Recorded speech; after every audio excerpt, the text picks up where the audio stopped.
Chapter 22. Voyage came to an end. We landed and proceeded to Paris. I soon found that I have overtaxed my strength and that I must repose before I could continue my journey.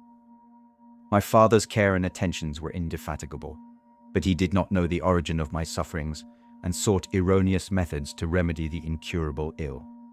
He wished me to seek amusement in society. I abhorred the face of man, all not abhorred. They were my brethren, my fellow beings, and I felt attracted even to the most repulsive among them, as to creatures of an angelic nature and celestial mechanism. But I felt that I had no right to share their intercourse. I had unchained an enemy among them, whose joy it was to shed their blood and to revel in their groans. How they would, each and all, abhor me and hunt me from the world, did they know my unhallowed acts and the crimes which had their source in me. My father yielded at length to my desire to avoid society, and strove by various arguments to banish my despair. Sometimes he thought that I felt deeply the degradation of being obliged to answer a charge of murder, and he endeavored to prove to me the futility of pride. Alas, my father! How little do you know me? Human beings, their feelings and passions would indeed be degraded if such a wretch as I felt pride. Justine, poor unhappy Justine, was as innocent as I, and she suffered the same charge. She died for it, and I am the cause of this. I murdered her. William, Justine, and Henry, they all died by my hands. My father had often, during my imprisonment, heard me make the same assertion. When I thus accused myself, he sometimes seemed to desire an explanation, and at others he appeared to consider it as the offspring of delirium, and that, during my illness, some idea of this kind had presented itself to my imagination, the remembrance of which I preserved in my convalescence. I avoided explanation and maintained a continual silence concerning the wretch I had created. I had a persuasion that I should be supposed mad, and this in itself would forever have chained my tongue. But besides, I could not bring myself to disclose a secret which would fill my hero with consternation and make fear and unnatural horror the inmates of his breast. I checked, therefore, my impatient thirst for sympathy, and was silent when I would have given the world to have confided the fatal secret. Yet still, words like those I have recorded would burst uncontrollably from me. I could offer no explanation of them, but their truth in part relieved the burden of my mysterious woe. Upon this occasion my father said, with an expression of unbounded wonder, My dearest Victor, what infatuation is this? My dear son, I entreat you never to make such an assertion again. I am not mad, I cried energetically. The sun and the heavens, who have viewed my operations, can bear witness of my truth. I am the assassin of those most innocent victims. They died by my machinations. 1,000 times would I have shed my own blood, drop by drop, to have saved their lives. But I could not, my father. Indeed, I could not sacrifice the whole human race. The conclusion of this speech convinced my father that my ideas were deranged, and he instantly changed the subject of our conversation and endeavored to alter the course of our thoughts. He wished as much as possible to obliterate the memory of the scenes that had taken place in Ireland, and never alluded to them or suffered me to speak of my misfortunes. As time passed away, I became more calm. Misery had her dwelling in my heart, but I no longer talked in the same incoherent manner of my own crimes. Sufficient for me was the consciousness of them. By the utmost self-violence, I curbed the imperious voice of wretchedness, which sometimes desired to declare itself to the whole world, and my manners were calmer and more composed than they had ever been since my journey to the Sea of Ice. A few days before we left Paris on our way to Switzerland, I received the following letter from Elizabeth. My dear friend, it gave me the greatest pleasure to receive a letter from my uncle dated at Paris. You are no longer at a formidable distance, and I may hope to see you in less than a fortnight. My poor cousin, how much you must have suffered. I expect to see you looking even more ill than when you quitted Geneva. This winter has been passed most miserably, tortured as I have been by anxious suspense. Yet, I hope to see peace in your countenance, and to find that your heart is not totally void of comfort and tranquility. Yet, I fear that the same feelings now exist that made you so miserable a year ago, even perhaps augmented by time. I would not disturb you at this period, when so many misfortunes weigh upon you, but a conversation that I had with my uncle previous to his departure renders some explanation necessary before we meet. Explanation? You may possibly say, what can Elizabeth have to explain? If you really say this, my questions are answered and all my doubts satisfied. But you are distant from me, and it is possible that you might dread and yet be pleased with this explanation. And in a probability of this being the case, I dare not any longer postpone writing what, during your absence, I have often wished to express to you, but have never had the courage to begin. You well know, Victor, that our union had been the favorite plan of your parents ever since our infancy. We were told this when young, and taught to look forward to it as an event that would certainly take place. We were affectionate playfellows during childhood, and, I believe, dear and valued friends to one another as we grew older. But as brother and sister often entertain a lively affection towards each other without desiring a more intimate union, may not such also be our case? Tell me, dearest Victor. Answer me, I conjure you, by our mutual happiness, with simple truth. Do you not love another? You have travelled. You have spent several years of your life at Ingolstadt. And I confess to you, my friend, that when I saw you last autumn so unhappy, flying to solitude from the society of every creature, I could not help supposing that you might regret our connection, and believe yourself bound in honour to fulfil the wishes of your parents, although they opposed themselves to your inclinations. But this is false reasoning. I confess to you, my friend, that I love you, and that in my airy dreams of futurity you have been my constant friend and companion. But it is your happiness I desire as well as my own, when I declare to you that our marriage would render me eternally miserable, unless it were the dictate of your own free choice. Even now I weep to think that, borne down as you are by the cruelest misfortunes, you may stifle, by the word honour, all hope of that love and happiness, which would alone restore you to yourself.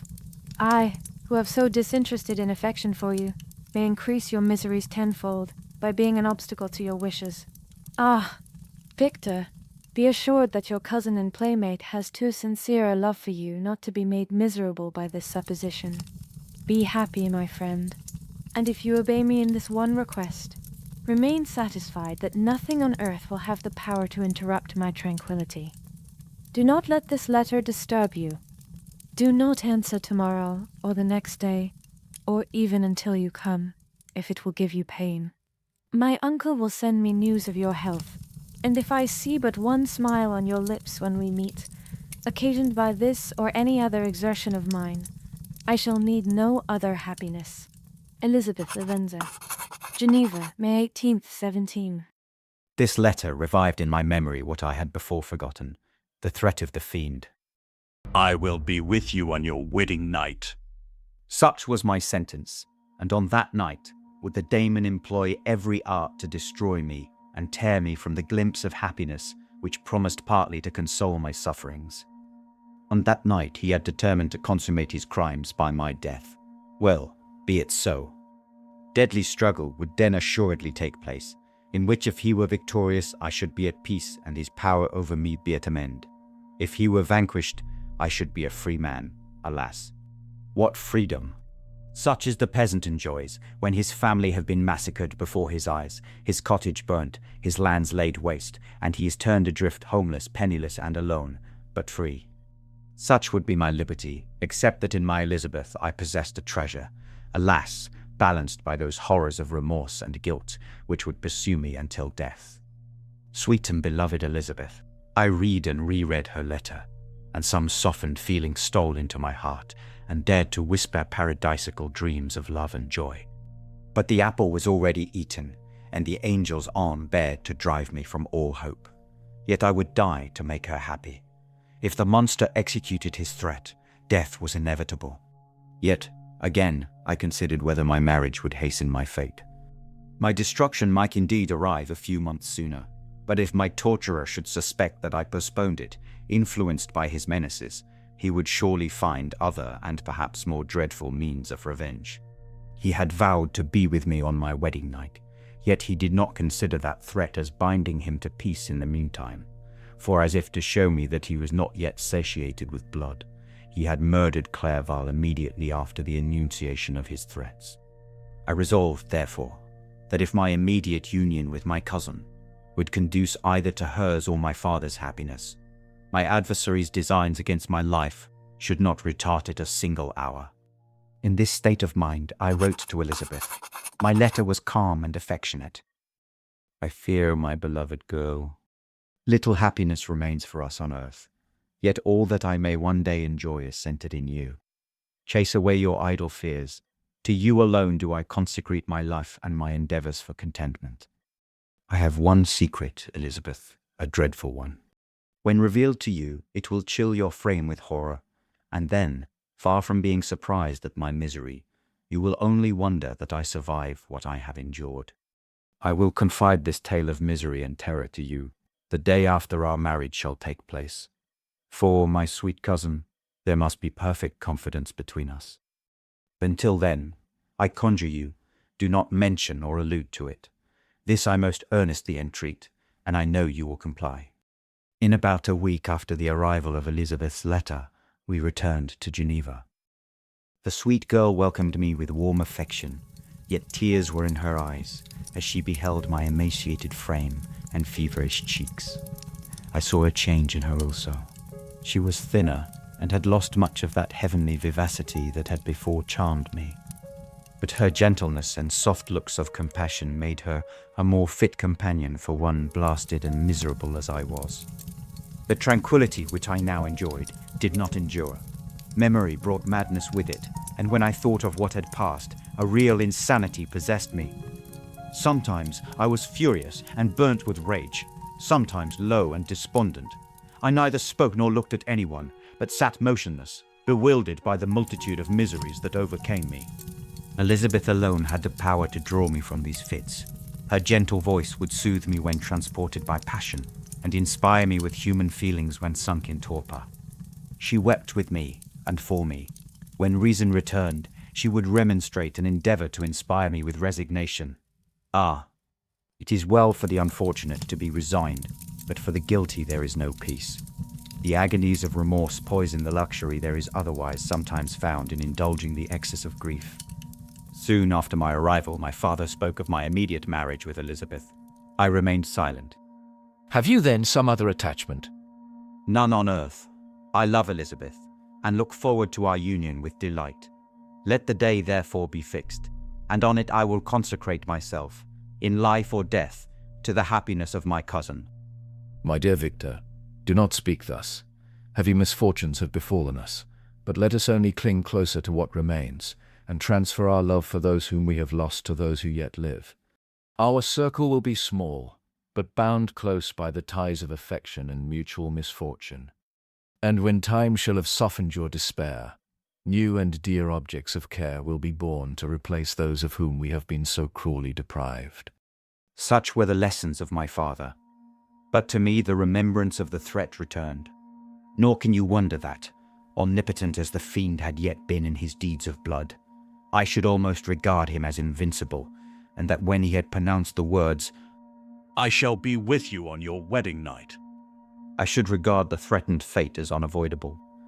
But death was no evil to me if the loss of Elizabeth were balanced with it, and I therefore, with a contented and even cheerful countenance, agreed with my father that if my cousin would consent, the ceremony should take place in 10 days, and thus put, as I imagined, the seal to my fate.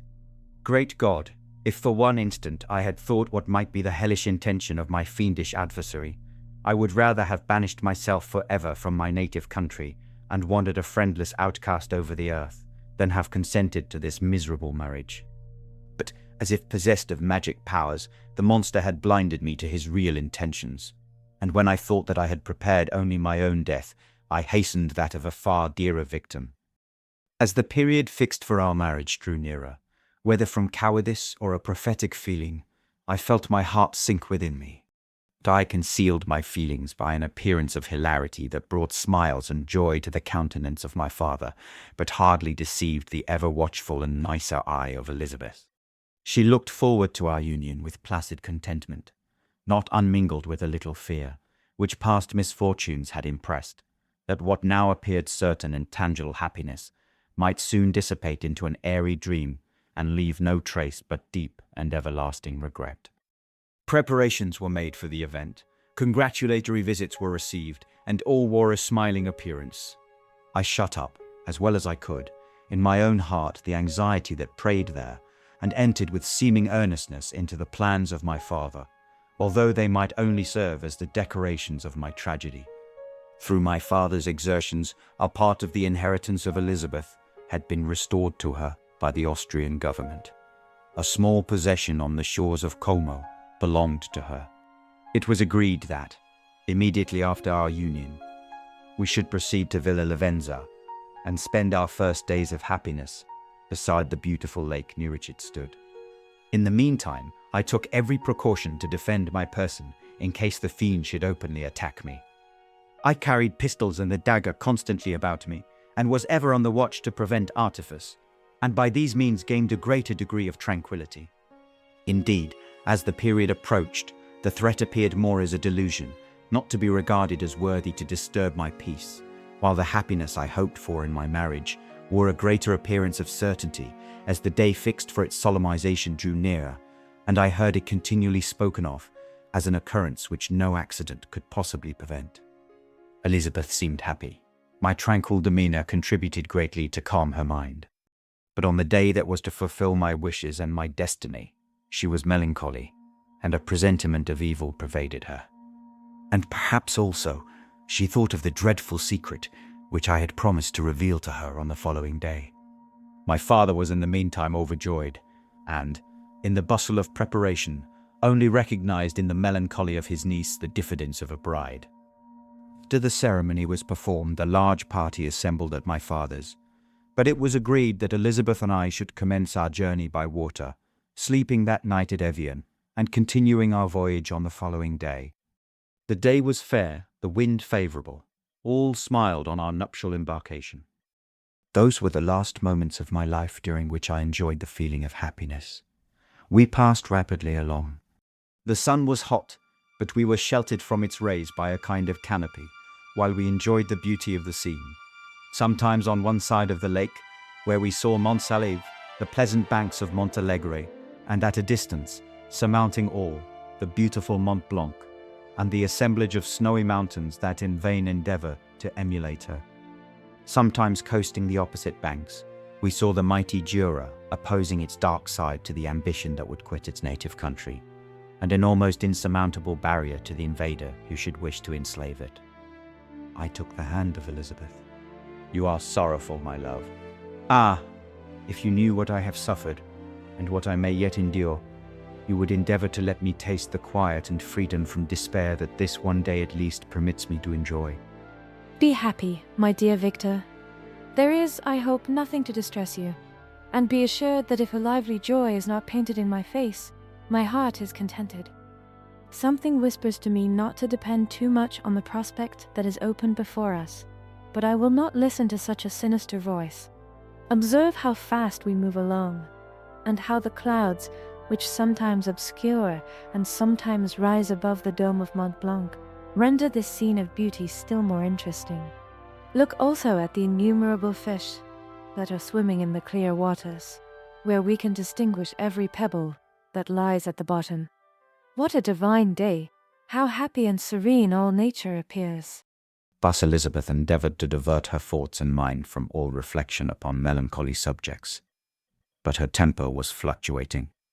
Joy for a few instants shone in her eyes, but it continually gave place to distraction and reverie. The sun sank lower in the heavens.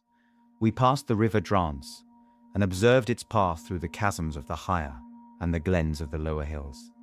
The Alps here come closer to the lake, and we approached the amphitheatre of mountains which forms its eastern boundary.